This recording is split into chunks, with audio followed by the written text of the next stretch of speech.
Alright, back to another album review.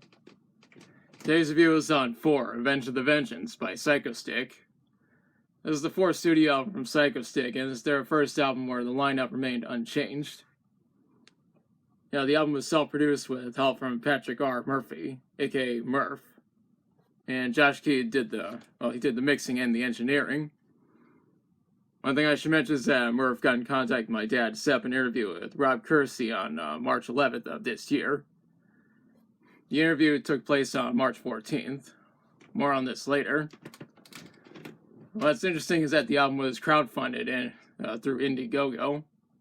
It was recorded between 2013 and 2014 at Psychostick's own studio. The album was announced during the America Fuck Yeah tour, when Psychostick toured with Dog Fashion Disco and the Bunny the Bear.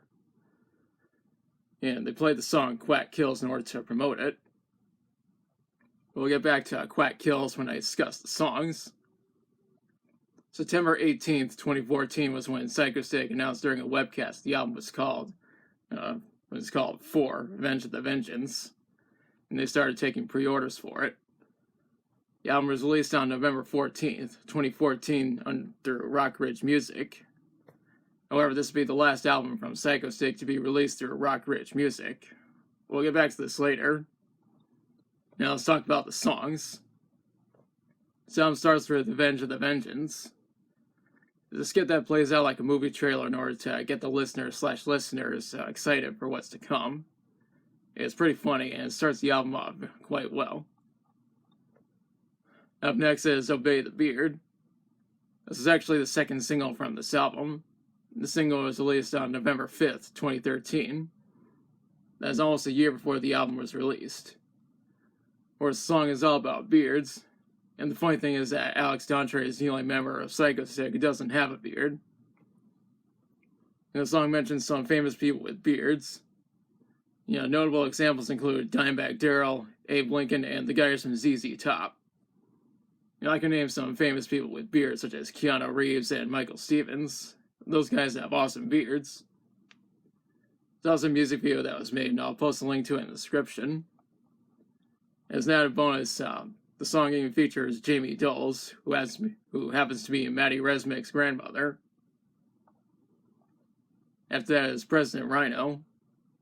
The song features, the song is about a rhino who is president and is simply referred to as President Rhino. The song also features Shannon Camfield, Terry Thompson, Thomas Kane, Patrick Murphy, and Matt Moore. Up next, a skit called H-Flat. It's where Josh is persuaded by his bandmates to tune his guitar to make it heavy. So much so that they have him lower it to H-Flat. What's funny is that Psychostick sometimes play various songs in H-Flat during live streams and live shows.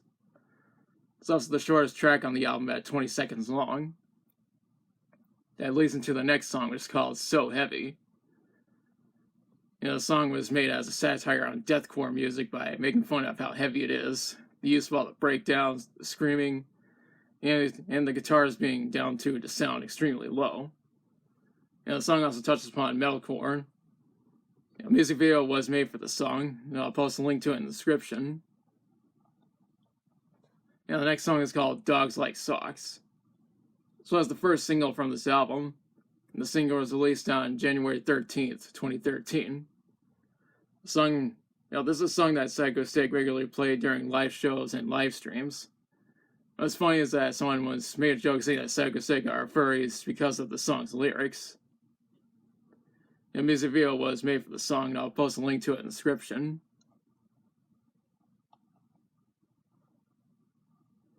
I followed up with Super Legit official teaser number 2, Explode. The skit that serves as a teaser for the song Dimensional Time Portal. More on this later. It features voiceovers from David Tweeds and Kevin Moran.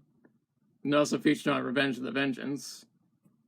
It's also the second shortest track on the album at 31 seconds long. That's followed up by Quack Kills.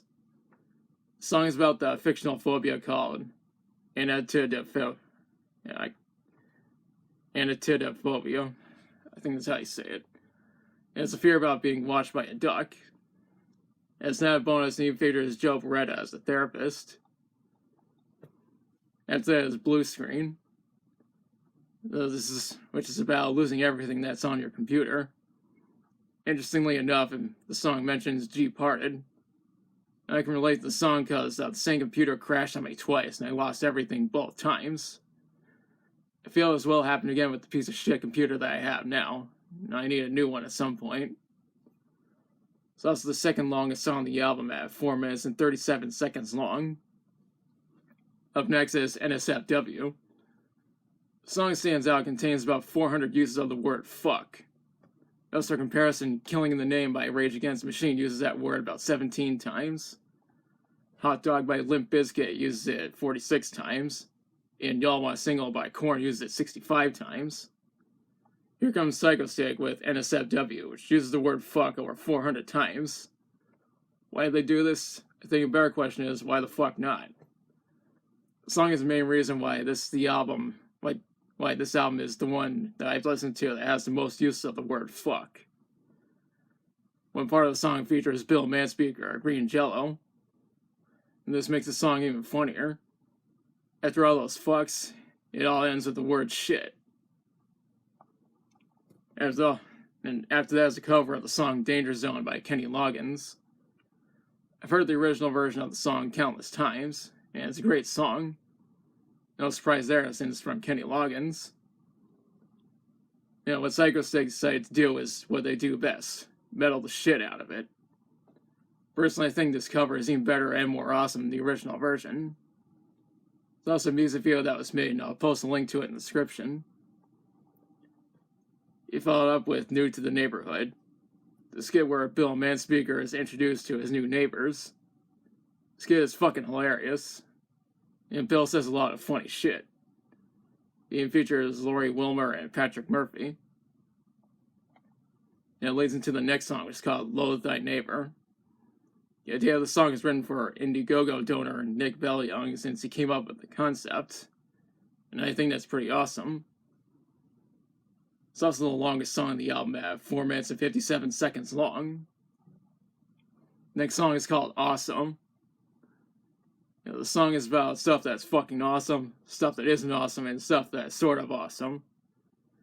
Some of the awesome stuff they mention in the song and the music video include monster trucks, tacos, burgers, fries, roller coasters, beer, Bruce Campbell, fighter jets, nachos, and piñatas. Speaking of which, I'll include a link to the music video in the description. He also mentions stuff that's not awesome, such as mowing the lawn, moldy cheese, acid rain, burning alive, and waiting in line at the DMV. Then again, they also mention some stuff that's sort of awesome, including soap, staplers, bubble wrap, hangers, and the movie Prometheus. I can name some stuff that's awesome, such as muscle cars, space travel, Christmas, Thanksgiving, supercars, and car shows. Stuff that isn't awesome includes stress, daylight savings time, bullies, Valentine's Day, fully autonomous cars, clickbait, greed, and misinformation. I can also name some stuff that's sort of awesome, such as shitposting, editing videos, and doing research.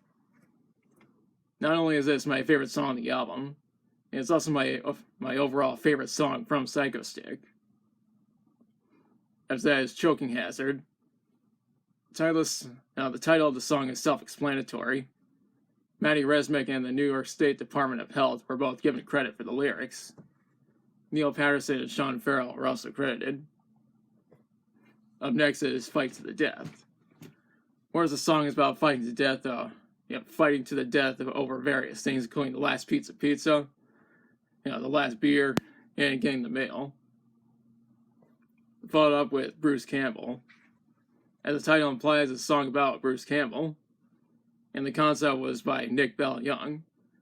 There's also a music video that was made, and I'll post a link to it in the description. What's interesting is that my dad once had Bruce on his radio show. I brought up the fact that Psychostick made this song about Bruce. Patrick Murphy soon got in contact with my dad so he could set up an interview with Rob Kersey. The interview took place on March 14th of this year, and I'm going to include a link to that in the description. Next track is called Trick or Treat. There's a skit where people trick or treat at Bill Manspeaker's house on Halloween, and it's fucking hilarious. After that is Dimensional Time Portal. The skit where there's a skit and Whale Wally Hofton came up with it. The skit involves a Dimensional Time Portal opening above a Psychostick concert.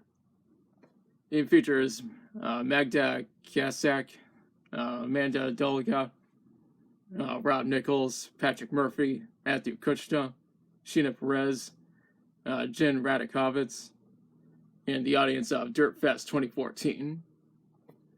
That leads into the next song, which is called The Power of Metal Compels You. Gwail Hovden also came up with this. It involves Psychostick closing the dimensional time portal with their music. It works, but the concert is nuked at the very end. The album ends with Outtakes 4, The Awakening. The Outtakening. Obviously, this is a collection of outtakes. This is the second time Psychostick ended an album with a collection of outtakes.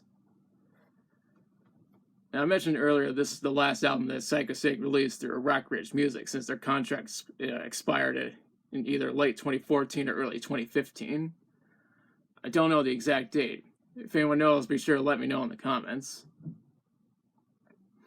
After their contract expired, they decided to just go independent rather than try to sign on to a different label. Regardless, you can still get a new copy of this album from Psychostick's web store or Bandcamp. I'll include links to those in the description. I couldn't find any information on how this album did commercially, but I think someone in the comments will know. A lot of people really like this album since it has a 4.8 out of 5 on Amazon and a 7 out of 10 on AllMusic. As for my opinion on it, I personally think this is the best and funniest album that Psychostick ever made. And Bill Manspeaker said a lot of funny shit on the tracks that he's featured on. Since Psychostick parted ways with Rock Ridge Music after this album's release, it's fair to say that they left on a high note. Overall, I highly recommend this album, and I'm considering it for a future video on the best albums of the 2010s. Before I end this review, I'd like to give a shout out to the Legit Gamer 91 for being a good friend, helping me in my stories, and supporting my work. I'll leave a link to his channel so you can check it out and subscribe to his channel. Now's the part where I question you. Have you listened to 4, Avenge the Vengeance? If so, what are your thoughts on it? What's your favorite song from it? Do you think this is Psychostick's best work? Was it the right decision for Psychostick to bring Bill Manspeaker on board for this album? What are your thoughts on Psychostick becoming fully independent? Let me know in the comments. If you liked the video, be sure to like, share, and subscribe. Be sure to hit the notification bell to be notified of future uploads. Thanks for watching. I'll be back soon with another review.